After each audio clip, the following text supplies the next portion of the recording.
Hi everyone, thank you so much for joining us today for this webinar, learning lessons from the Plastics Treaty campaign and what we can learn for the Fossil Fuel Non-Proliferation Treaty Initiative.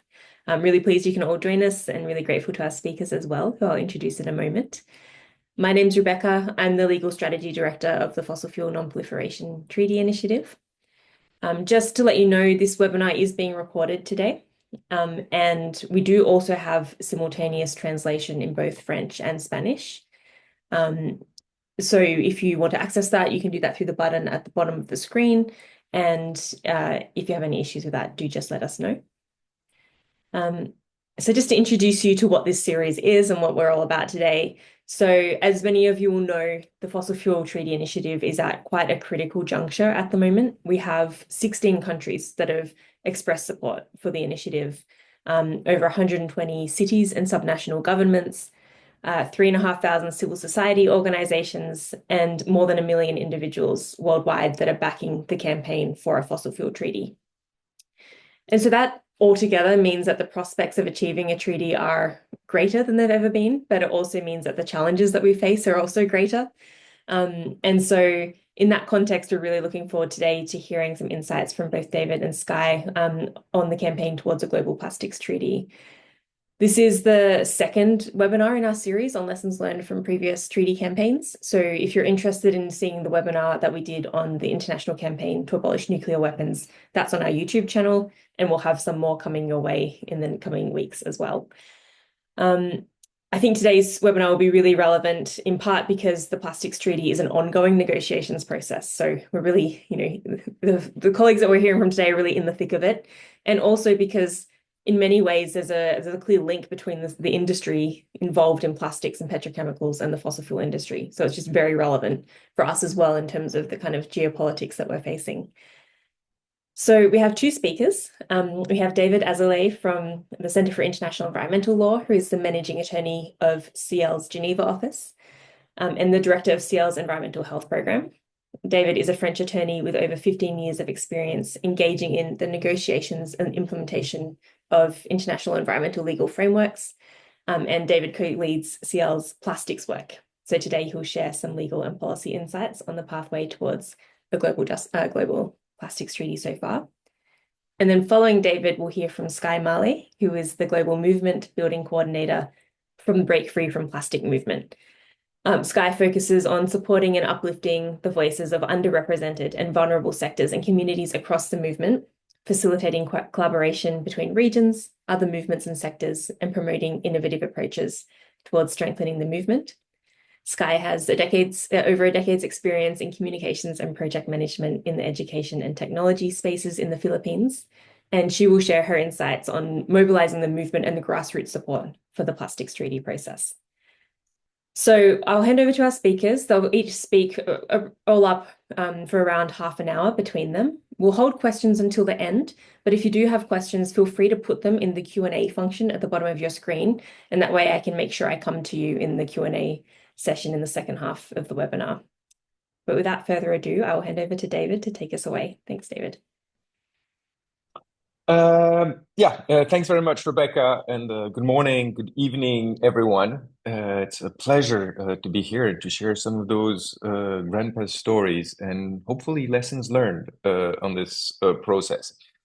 I'll start by highlighting a few differences in how this problem is being approached, and in particular, the fact that contrary to what's being done around the fossil fuel treaty campaign, this didn't start with an idea of a treaty. The idea of a treaty arose sort of organically in the process that I'm going to describe to you now. And so already we can see that there are some differences in the approaches. Of course, there will still be a lot of lessons to be learned and some fun stories to be told along the way.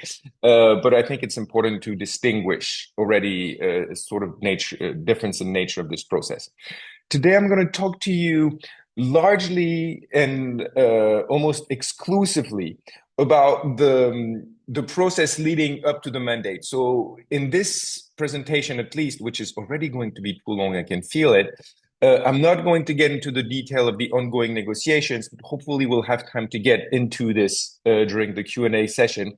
But I do want to describe to you how this uh, original idea of understanding of a problem turned into one of what is often described as a once in a generation opportunity to negotiate a new treaty. So I'll talk to you about how we went from a problem recognition to changing the nature and definition of the problem over the course of a few years, and describe how it took a combination of relentless advocacy by a constantly growing group of civil society and rights holder activists, behind the scenes work with governments from both global north and global south, some savvy and viral communication, which is definitely not my area of expertise, a grassroots movement building, strategic engagement, and of course a bit of luck. And so how all of this got together.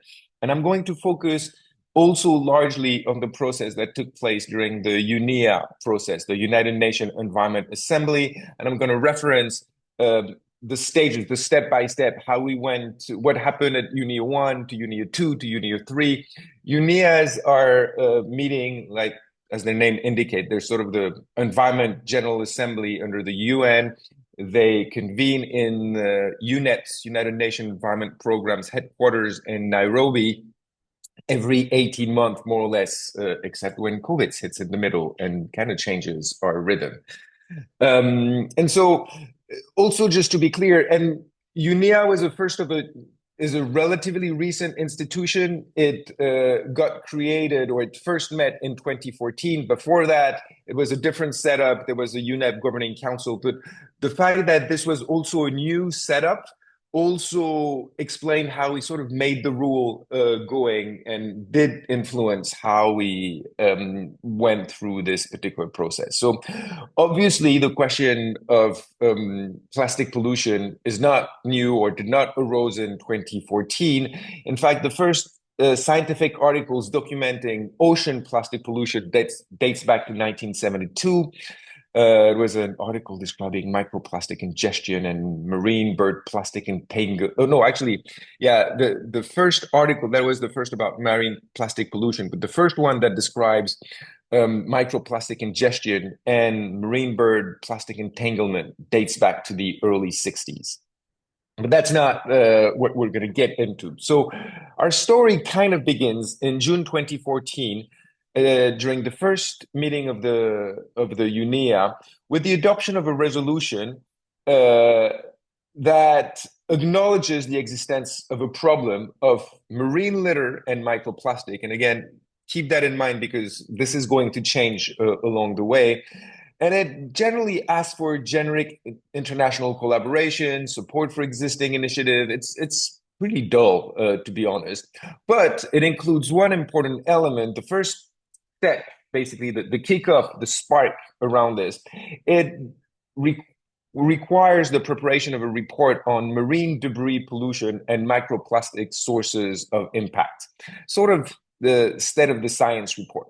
So this report is prepared under the guise of UNEP by scientists, and it is presented then at the next UNEA in 2016. And I have actually fond memories of that presentation. Small side event room which was packed on the UNEP compound of this report.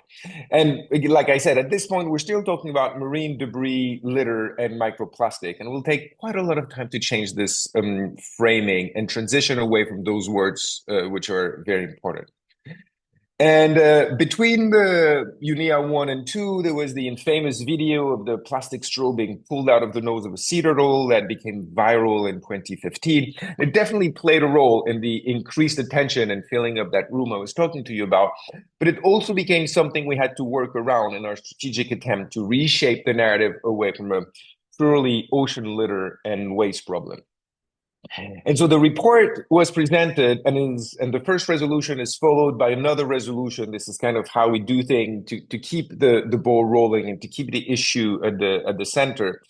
And That resolution, and is usually the case in those spaces, sort of uses already agreed language from the first resolution. It calls for greater global coordination, support of existing program, recognition of the global nature of the issue. Um, we're starting to open the discussion a little beyond marine litter because thanks to the African group and civil society strong push, there is a first reference to land sources of marine plastic pollution. And so the first or the second step or the first strategic breakthrough in this second resolution is a call to prepare yet another report, but very different in nature this time. We change from a scientific assessment to a report that assesses the existence and efficiency of existing governance mechanism to address marine plastic pollution to be presented next year. So we move from the scientific recognition of the problem to, okay, we have a problem, but do we actually have the tools and mechanism to deal with that problem? Do they exist, and are we not just using them? So that report gets presented at the third meeting of the UNIA, and you're starting to see a pattern here where we're moving from one meeting to the next, always going incremental and strategic phases. So that meeting is in December 2017, and the report identifies major gaps in the international governance of marine litter and microplastics, still those words, and identifies three possible scenarios. The status quo, which is already unacceptable by this point because of the mobilization of the general public and the understanding that we've established that there is a problem. So the status quo is not really acceptable. The second scenario or option is strengthening of the existing global governance instrument. We have the Basel Convention, the Marpol Convention. So one of the ideas is to say, maybe we should just strengthen what exists and try to get it better. That will solve our problem. But the obvious recommendation is to say that, in fact, even if we did this, there's still a lot of gaps because our understanding of the problem is growing and it goes beyond a mere question of waste. And so the third suggestion is a weirdly phrased strengthening of the global mechanism governing marine litter and microplastic. So that's the embryo of the idea of a treaty there, but it's not yet saying its name. It's still being a little added. And we're still talking about marine litter and microplastic. And of course, plastic pollution is really in the mind of everyone. The language stays quite vague at this point, and we're making use of something that we'll keep on using and that is quite usual in this kind of spaces, which I like to call constructive ambiguity. Using languages that allow different people to not feel too threatened, but giving us the hook that we need to keep the process moving forward in the right direction while avoiding frontal opposition, like getting ready to fight the big fight that we know will come up, but not start the fight too early and not alert the opposition too early. So this is also the time when some of us have started, it's not just the work that has happened at UNIA, but a number of us have started publishing reports showing that the petchem and plastic production is actually the escape hatch for the oil and gas industry. And we already know and understand that there will be a critical need to change the framing and narrative from ocean plastic pollution to a broader plastic production and consumption problem. I actually remember being in many conferences and events. There were much less webinar at the time. It was pre-COVID, and actually asking the room to repeat almost in a chanting way after me, the plastic issue is not an ocean problem. The plastic issue is not a waste problem, because this is still the governing framing here, and we're trying to change that. So there's a small number of civil society organizations engaged in this process. At this point, I'd say about less than a dozen people that definitely not spending 100% of their time on this, from both Global North organization, among which Ciel, of course, as well as EIA, the Environment Investigation Agency, WWF, which was quite early in the process writing on the ocean problem, which is kind of one of their big thing, and a few global South-led networks such as IPEN, the nascent or burgeoning BFFP that we'll hear about from Sky, and a couple of PSIDS representatives. So we already have a plan and see both the opportunity and the challenges ahead. But we can't say that we're really pushing through under the radar. I mean, these are UNIA resolution after all. There's still enough constructive ambiguity for opponents to feel confident that this will not get out of hand. It will remain a narrowly thing that does not go too far and that it can be controlled or adequately delayed and sent to die a slow death in decades long, closed door expert meetings and processes, etc., as these things are bound to happen. But like I said, we have a plan, and the we here is the small number of civil society organization working closely with countries, both North and South. And so we turn the call for more information that is usually used to delay any sorts of action into something that will point the process in the right direction. Again, the question here, after we've had those reports, is how do we keep the ball rolling and how do we keep building the momentum towards the treaty? And so we pushed for the creation of an ad hoc expert group. And here there's an interesting anecdote. Again, I remember we're in the room negotiating the resolution, and we want to create something to collect information, and arises the question of, should we create an expert group or a working group? And there's a lot of long-winded discussion, a lot of people taking the floor. In the end, we bring in the UNEP legal advisor in that contact group room to explain the difference. What is the difference between an expert group and a working group? And he explains to us that an expert group is more about facts and science, while a working group is more about policy options. So, of course, there is resistance already building against any source of policy option. So we decide to create an ad hoc expert group. But because we're a little twisted like this, of course, what we do is when we design the mandate of that expert group, we give it the mandate of a working group with opening for it to give recommendations that are policy related and start orienting towards a global policy process. We're cut in like this. And so the mandate of the ad hoc expert group is to examine barriers and options for combating marine plastic litter and microplastics by identifying inter alia the range of national, regional, and innovative approaches and voluntary and legally binding government strategy and approaches and environmental, social, and economic costs and benefit of different response options. So you see it's long-winded UNEP lingual, but in there we have the identifying of voluntary and legally binding governance strategy. It's not even yet options, but strategy and approaches. That's it. That gives us what we want. And the environmental, social, and economic costs and benefits of different response option, and that give us the option to move beyond just water, ocean pollution towards a full life cycle approach of plastics. So here, again, it's about making sure that we have the necessary hooks in the language while still apparently leaving everything open and not creating any sorts of commitment. So then ensues a series of meetings of this ad hoc expert group during the next 18 months until UNIA 4 in March 2019. And in parallel, the publication of a series of landmark reports by NGOs and scientists and an increasingly coordinated narrative framing activities to change the narrative from marine litter to plastic pollution along the life cycle. There are a number of big reports. There are two that I'm particularly excited and proud of because Ciel coordinated two reports drafted by a much broader group of civil society experts. And what they do is they look at the life cycle of plastics, break it down into small stages, and identify in one report the health impacts of each stages of the life cycle, and the other report the climate impact. And it's really, again, trying to do this. In parallel, there are also a coordinated article published in Nature, one in Science, calling for a plastic treaty, reducing global plastic production. We're starting to move the different pieces.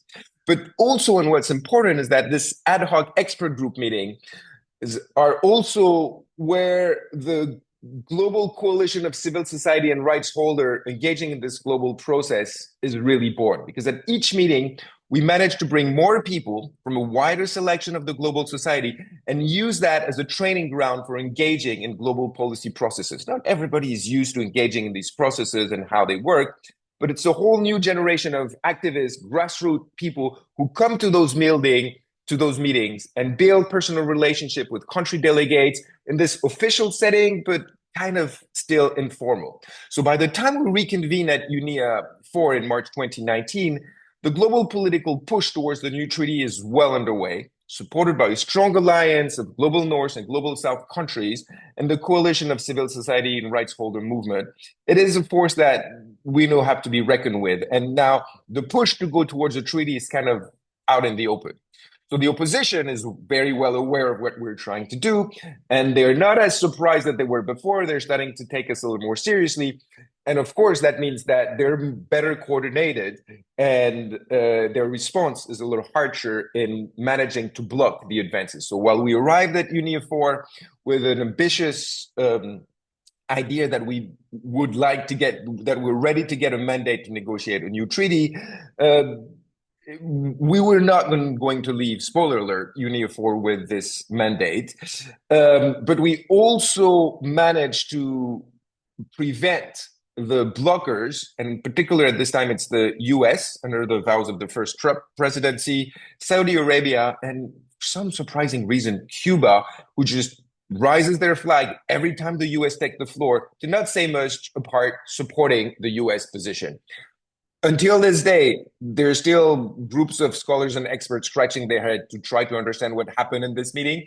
We don't know, but what we see is that those three countries really led the charge to try to derail the process and stop it. But they don't manage to do this, and we manage to do, sure, we don't get a mandate, but what we get is an extension of the mandate of the ad hoc expert group saying, okay, we'll keep on going and we'll meet again at the next UNIA, which like will be almost impossible to stop.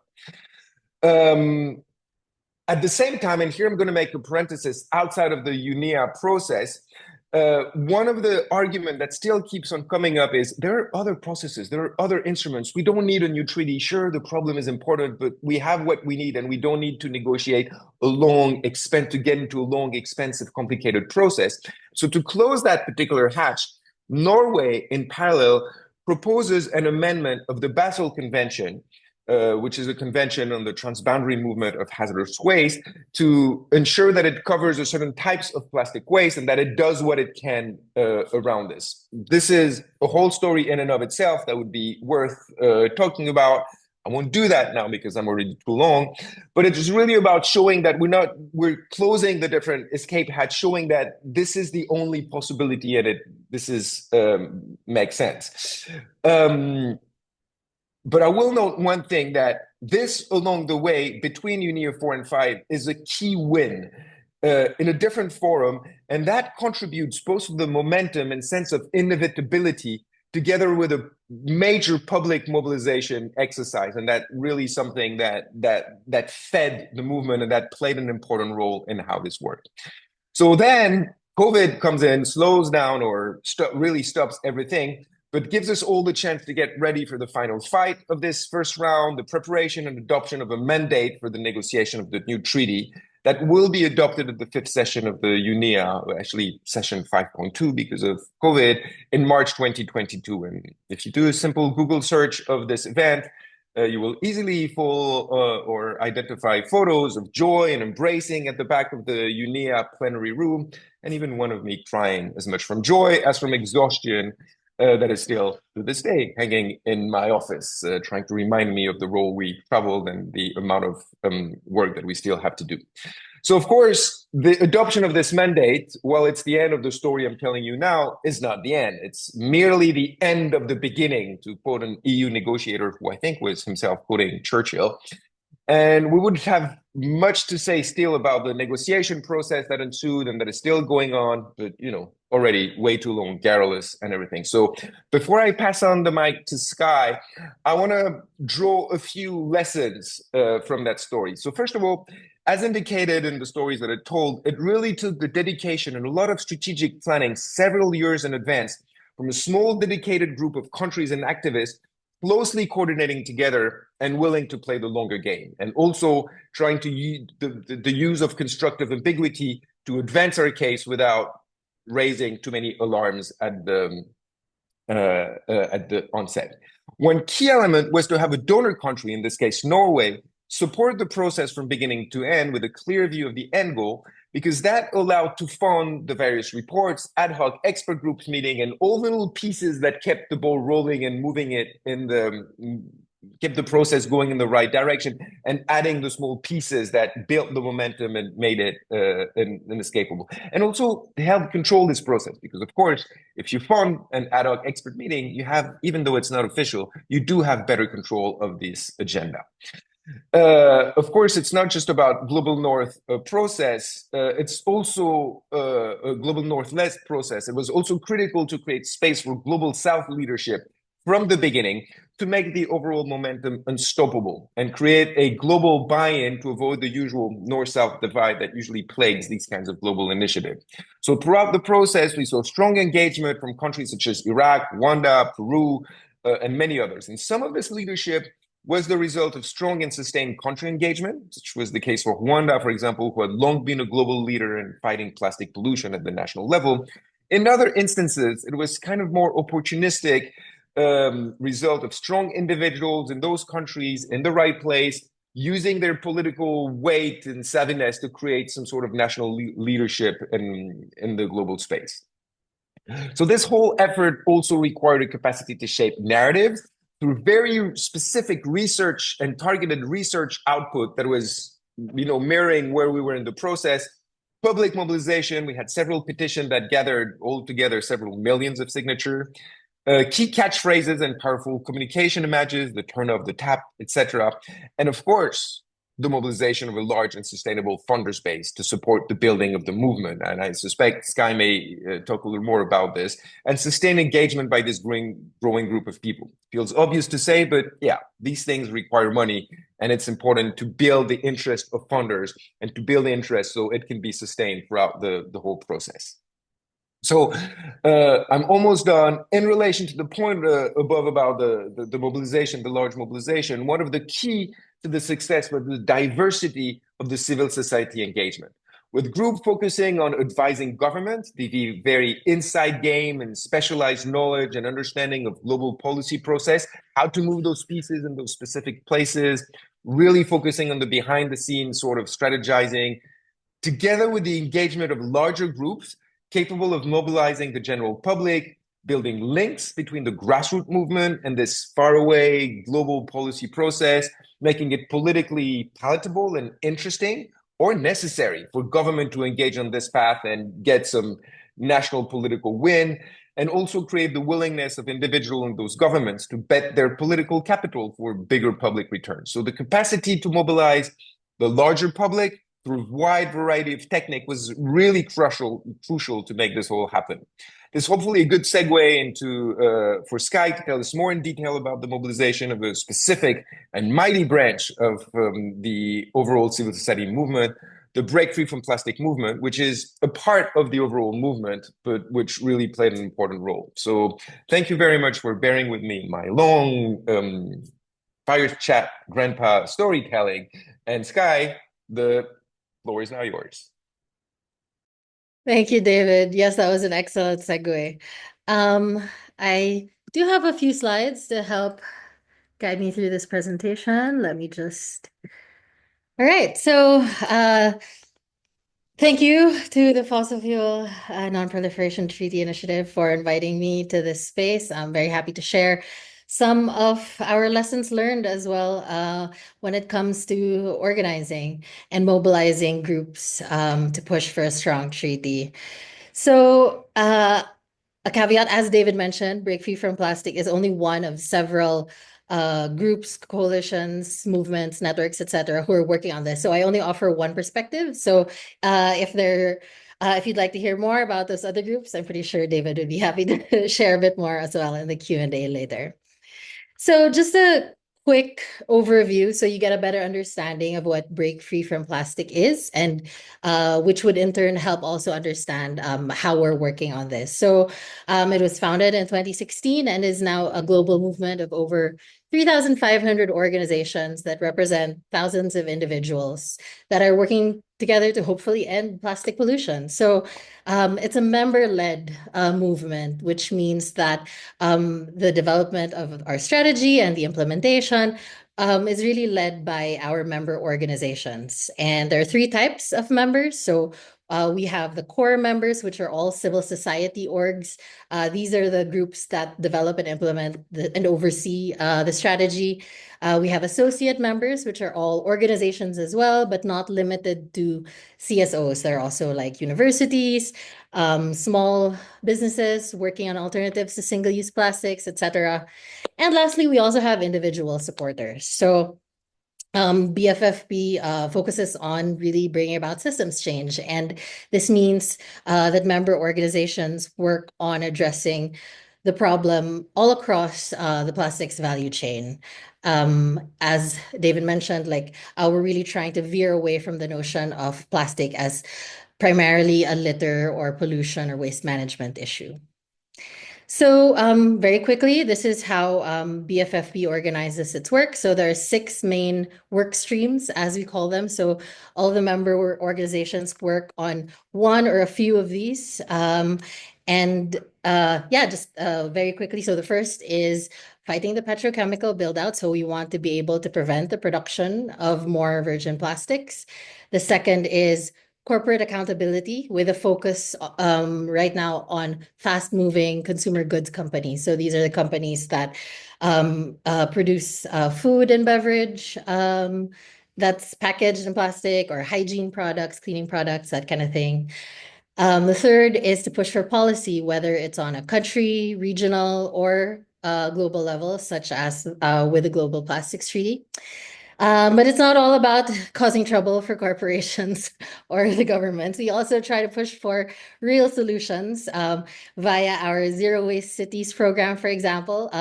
Some of you may have heard of the Zero Waste lifestyle. So this is really more about applying zero waste principles more systematically and like on a city or community level, where we preserve as much resources as we can and divert waste as much as we can from landfills or incineration. And also, we're pushing for reuse systems as an alternative to this disposable culture that we seem to find ourselves in.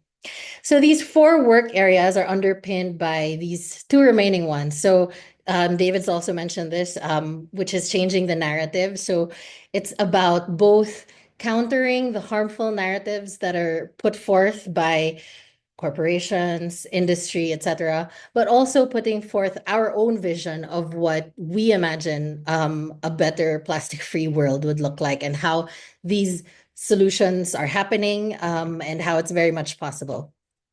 And lastly, we want to build a strong, diverse, resilient movement that represents a lot of different sectors and contexts.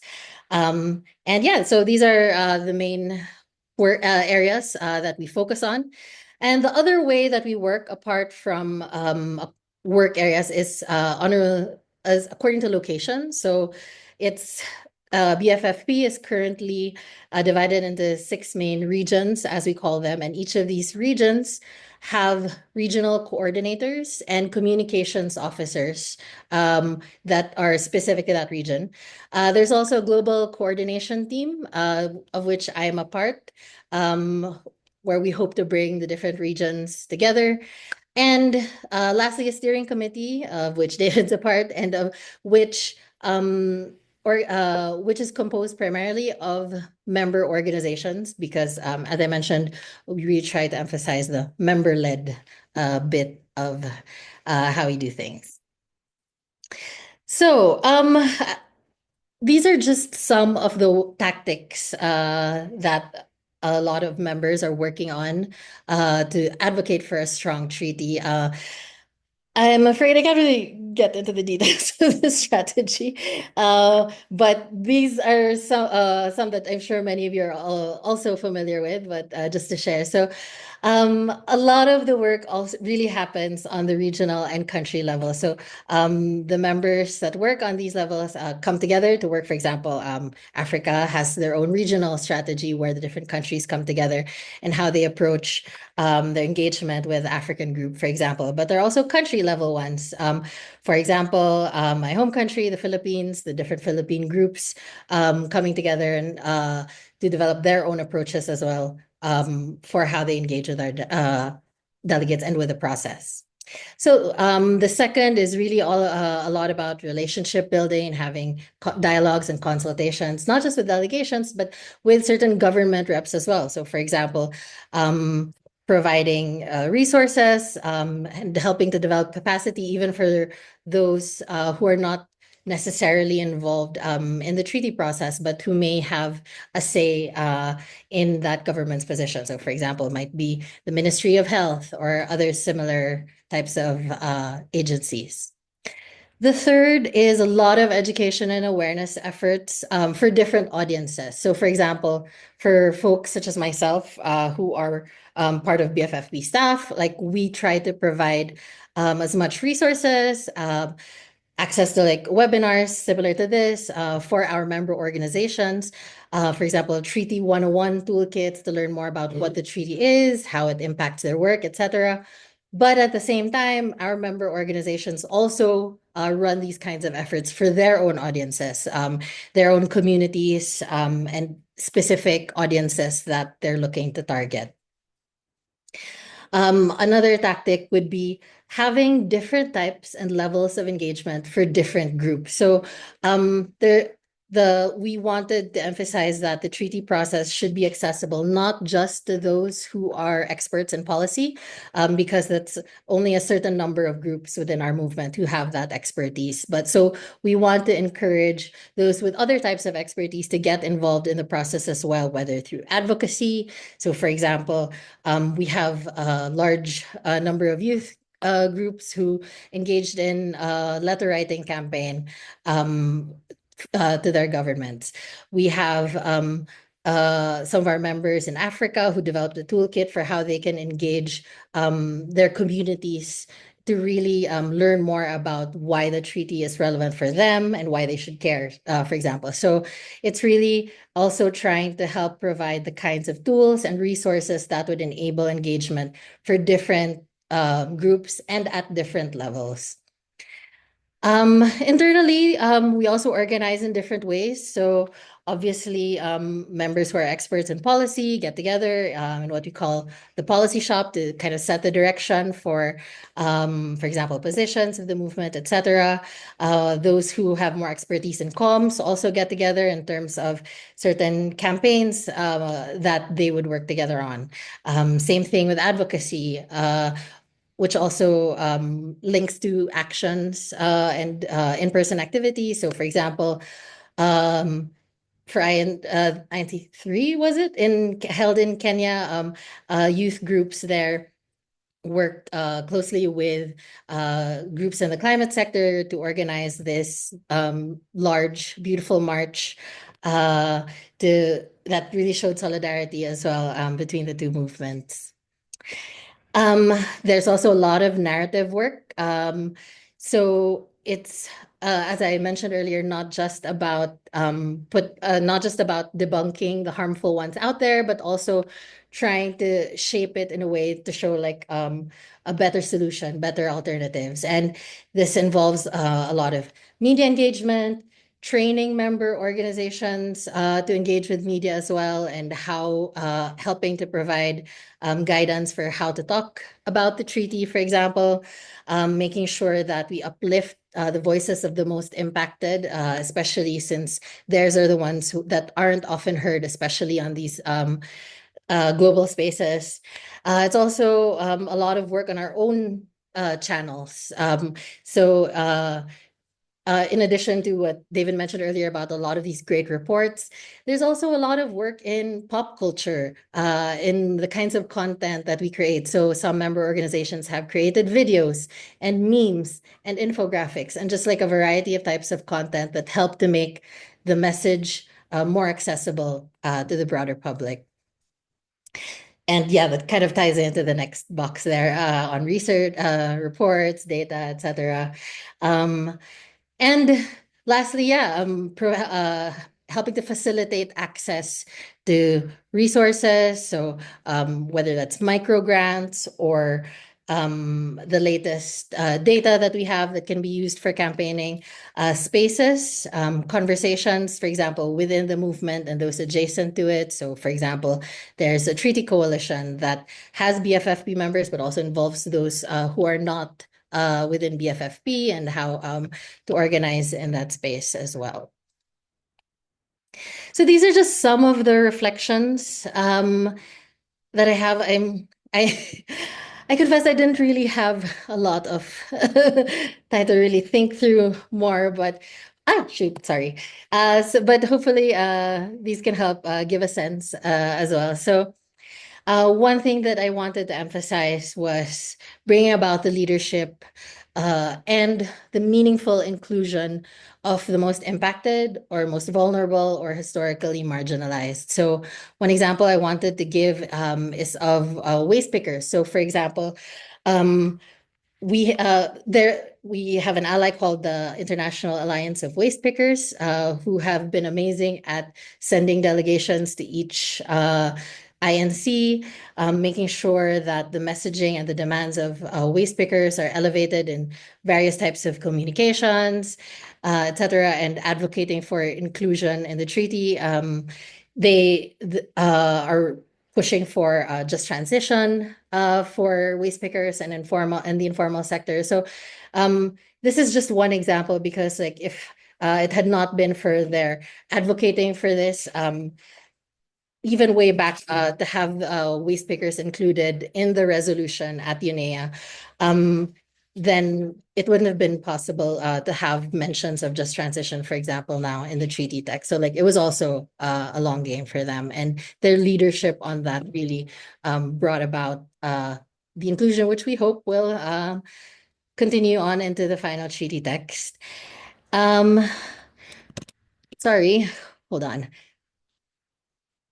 The second thing I wanted to highlight is um, unified efforts for more impact. So we're a global movement, and we're also working with those outside of the movement. And it's really about making sure we're talking to the right people at the right time and coming together to really show our strength, making our demands heard at specific opportune times. So like, for example, at the most recent INC, when different groups came together to call on countries to show courage in terms of standing for the demands, for example, for caps in plastic production, for legally binding provisions and chemicals of concern, and really calling them out and saying, like, this is not the time to be hesitant, but really to show your courage and stand up for us, the people you represent. So that was just one example. Third, I know we keep mentioning narrative, but it really is a key component in all of this, especially when industry corporations have so much more money than we do.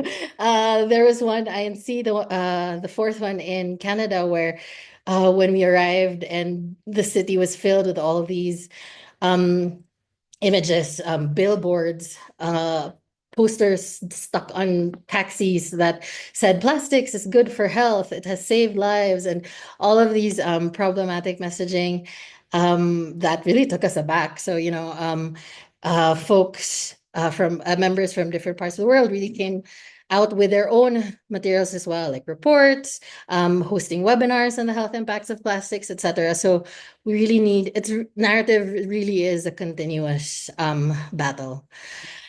Fourth is the lesson on nurturing, which I feel that can often be forgotten in the fast pace of all these things. So nurturing ourselves individually, our relationships with one another, because the high stress environments will cause tensions and disagreements, and it's just normal to also have disagreements on stances, for example. So really making sure that we continue to build trust and open listening and understanding where other members, groups are coming from, and really making sure that we create that inclusive, collaborative, and respectful environment.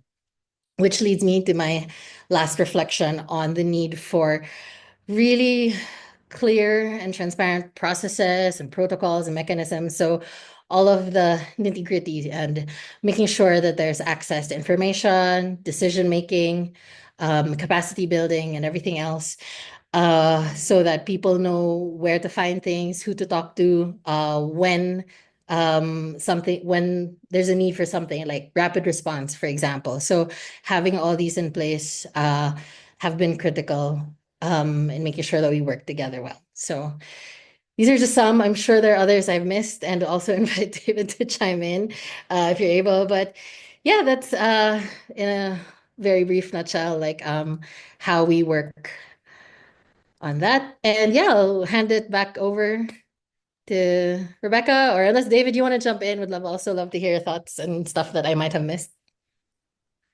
Thank you Thanks, so much. Guy. I think I've spoken a lot already, so I'll just rather leave room for Q&A. I appreciate that. No, thank you so much to both of you. I think so much to unpack. There are so many insights in terms of the inside track and outside track, what's led to, this mandate for a plastics treaty. And I know there's still so much more that we could dive into. Very hard to do in an hour, but really appreciate both of you sharing your experiences. And in the interest of time, let's move straight to questions. So I'll invite people to raise their hands if they have a question that they'd like to ask, or you can send it through the Q&A. So I already have a question from Gabrielle. Do you want to, I assume it's possible to vocalize. Yep, great. I can see you're there now. Would you like to share it verbally or shall I read it out? Yeah, go. I could read through it. Okay, so my question was, as you had both mentioned, the role that narrative shift has had for the fight against plastic pollution, and the resources that the industry has. How was BFFP able to shift the narrative on plastic pollution from the past few years?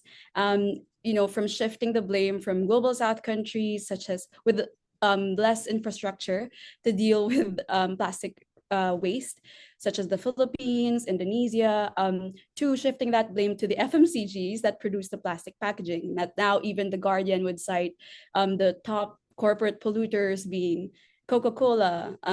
So how did that happen, and what role did movement building play in this? And how do you think, in hindsight, this impacted getting to the negotiation stage? Thank you so much for that question, Gabby. I I would say it's a mix of both collective efforts and individual organizations' efforts as well. So I mentioned earlier, BFFP has a narrative work stream where the different organizations that have a focus or expertise on narrative come together regularly also to discuss approaches, especially for harmful narratives out there. While at the same time also engaging in their own efforts as an organization. So, for example, there's one organization that continuously produces documentaries or short ones to debunk the different narratives or elevate issues that are normally not talked about. So it's also a mix of both proactive and reactive types of narrative work. So proactive is the ones that we plan at the start of the year collectively, like, okay, so here are the narratives that we're aiming to put forth or debunk. But a lot of it comes out as well in the course of a year or even shorter. So it's making sure that we have that we know what how to counter these, which involves extensive consultation with the voices that need to be heard the most. Like, for example, the one that you mentioned on Philippines and other Southeast or Asian countries in general being blamed for the plastic pollution crisis when it's a lot of corporations that are responsible for the production and design of these single-use products. So there's a lot of effort there, like for example, coming out with reports also to counter that, showing that Asia is a home to solutions as well. There's a lot of great examples of how reuse and refill systems or solutions, for example, are being used even like in grassroots communities, etc., and showing how these real solutions are possible, and that it's the corporations that are the problem, not necessarily our countries. Sorry, it's a sore spot for me. But yeah, sorry, that was a lot. I wanted to pass it on to David as well for your take on that. Yeah, thanks a lot, Sky, and thanks for the question. That's a tough one, I'd say. The success of that rested in the combination of very different strategies techniques, types of outputs, and engagement with a lot of different actors. So first of all, you have to have a very clear sense of what you're trying to do. So a strategic thing, and that is going to take a lot of your, and it's going to take a lot of different things. There's not going to be one action fits all that's going to give you your result. Among the different types of action, I think, and you have to be relentless about it. Some of the thing that really played a role is that brand audit that BFFP is coordinating, which basically engages people all around the world, from small organizations to individuals to broader organizations, to look to do some cleanups, which are really not the kinds of activities that we're usually trying to focus on, but turn those cleanups into something that identify what is the source of the waste that are actually being that the global south countries are actually being accused of mismanaging. And that allows you to shine a light on much broader processes and tell stories in a lot of different ways. It gives you a coherent narrative, but it also gives you personal stories of people who have done that, people who engage with their own very local environment, and it mobilizes people. So that was, I think, very instrumental in building a story that could be told at different level, because again, you could highlight with this the waste trade flows, you could tell personal stories, etc. In addition to these kinds of, and it happens every year. And the first years, of course, you don't get the result that you expect out of this, but you got to stick to it, feel that your strategy is right, and that really delivered something that was useful.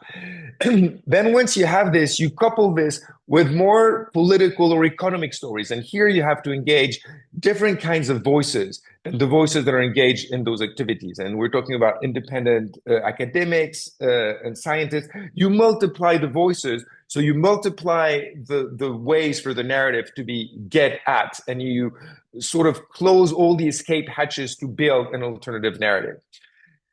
Another part of the strategy is to exploit the differences that exist within the private sector and within the industry that you're trying to fight. We do have conversation with the big FMCGs, the Unilevers and Nestle's of the world. And we know that on the one hand, they're most susceptible to shame, to global shame, because this is what their market is about. And I have to say that FMCGs are such an easier targets than the global oil and gas people, because their turnover depends on their name. It's based on their name, and the public knows them. So you can shame them. Shaming, Dow or any other plastic manufacturers is much more difficult to do. But also, when I was talking about exploiting the differences between the different companies, these companies also feel like they're being treated unfairly because it's the local consumer good companies that are not doing as much efforts as they're doing, and they're willing to do the effort and to go the extra effort if we have a global level playing field so that they can compete equally.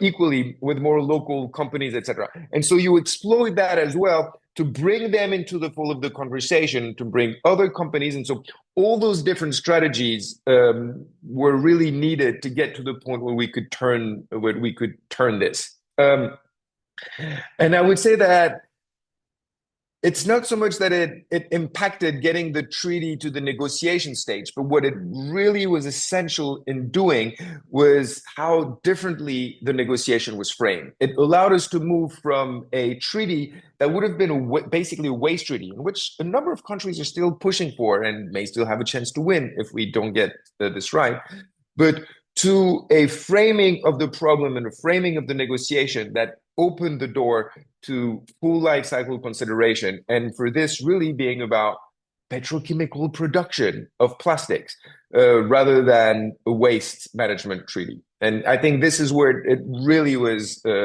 critical in playing that role. Thank you. Thanks for the question, Gabby, and thanks, Sky and David, for the answers. We're coming up to the hour, but we do have one more question in the stack. So I'll go to Akanksha for her question, and then we might wrap up after that. Thank you, Rebecca. Thank you, David. Thank you, Sky, for such an insightful discussion. And I have so many questions, but just to summarize, you mentioned, David, that there were three countries who actually tried to derail the process. So just wanted to ask how the countries driving the process dealt with those three countries. And in August, there's next negotiating session is coming up, which will hopefully be the final one. So what tactics do you think are the most important one, considering all the blockers who are watering down the text? Thank you. Thanks. And thanks very much. That's a very insightful questions indeed. To be clear, those three countries that are listed were the one that were really leading the charge at Unia 4.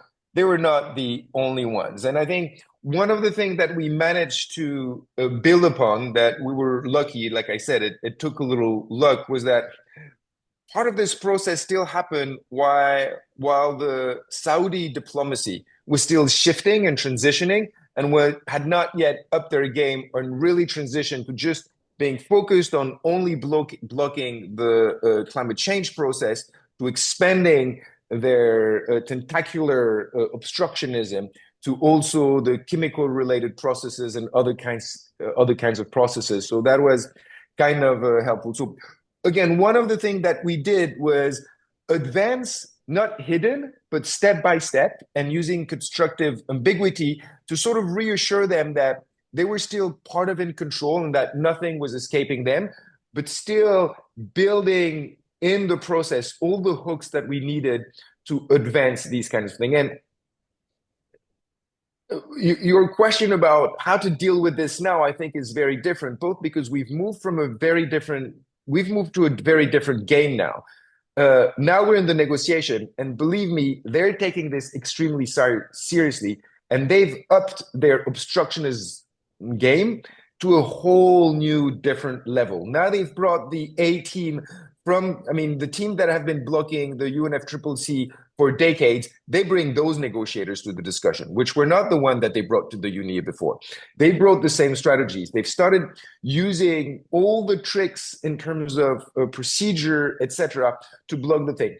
And this requires a different approach in that space, which I believe is a much more frontal opposition, and basically being willing to fight and being willing to be in frontal opposition to the Saudis. And what it also requires, which is absolutely necessary, is to break down the bloc, to isolate those that are the strongest blockers.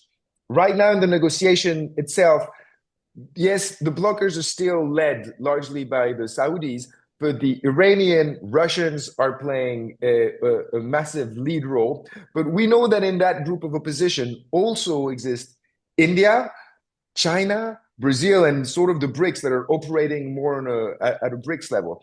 And the idea here is to frontally oppose the most bad faith actors like the Saudis, and trying substantive elements to separate those actors like China, like India and Brazil, who are not just in this to block things. They're looking at this in I would say, a little more sophisticated and holistic way, and find what they need from the process, both in terms of geopolitical impact or from the negotiations themselves, and try to give them something that can break the holy or unholy alliances of obstructionists. And so I think it's important to distinguish the different phases of the negotiation and how we maneuvered the blockers in the lead up to the mandate, which was staying sort of under the radar and moving things piece by piece, and where we are now, where they've upped their obstructionism game, which requires a more frontal and direct opposition, and finding ways around to basically ostracize them in the global negotiation. Thanks, David. Sky, did you want to also offer any reflections on what's next and how to kind of deal with the final stages of negotiations? Right now, we're really just trying to rally the troops, getting more member organizations on board in order to really help to continue to build that narrative, continue to organize. We're still in the process of coming up with something more centralized, but definitely in the regions as well.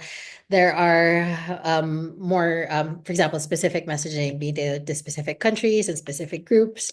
But yeah, really, it's about bringing more people together, providing more access to all these different resources that could serve as that seed for any campaigns that they would have or any discussions that they would have with their delegates, etc. So yeah, it's just on the movement building side, it's a lot of that. Yeah, sounds like full steam ahead in these final months. So thank you so much, both of you. I think we'll wrap up there as we reach the end of the hour, but I think that's a great question to end on, and just really appreciate the insights from both of you around how we've gotten to where we're at, both the inside track and outside track pieces, the kind of people power it takes to get to this level, but also the strategic work with governments and so on. I think so much for us to learn, and yeah, definitely a challenge ahead by the sounds of it, and something that obviously us as the Fossil Fuel Treaty need to be watching very closely, because I think it's the same actors who will be very, yeah, potentially making nuisances of themselves as we develop our process as well. So I think, learning from all of you and the really impressive work that you're doing is, yeah, so critical for us. So we really appreciate you sharing your time today and your insights. Thanks for joining, and thanks so much for our audience as well. We hope you got something out of this, and thanks for the great questions. Great. Thanks so much, everyone. Thanks a lot, Rebecca. Thank you, Thanks for the everyone. invitation, and sorry for having tipped all the bad actors onto the sort of treaty game just before you guys got Hopefully you'll into this. tackle them Sorry about first. that. We made things a little more complicated for you by actually being slightly successful.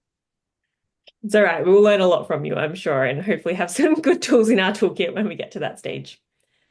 Amazing. Thanks so much. Thank you very much. Thank you. Goodbye, everyone. Bye. Bye.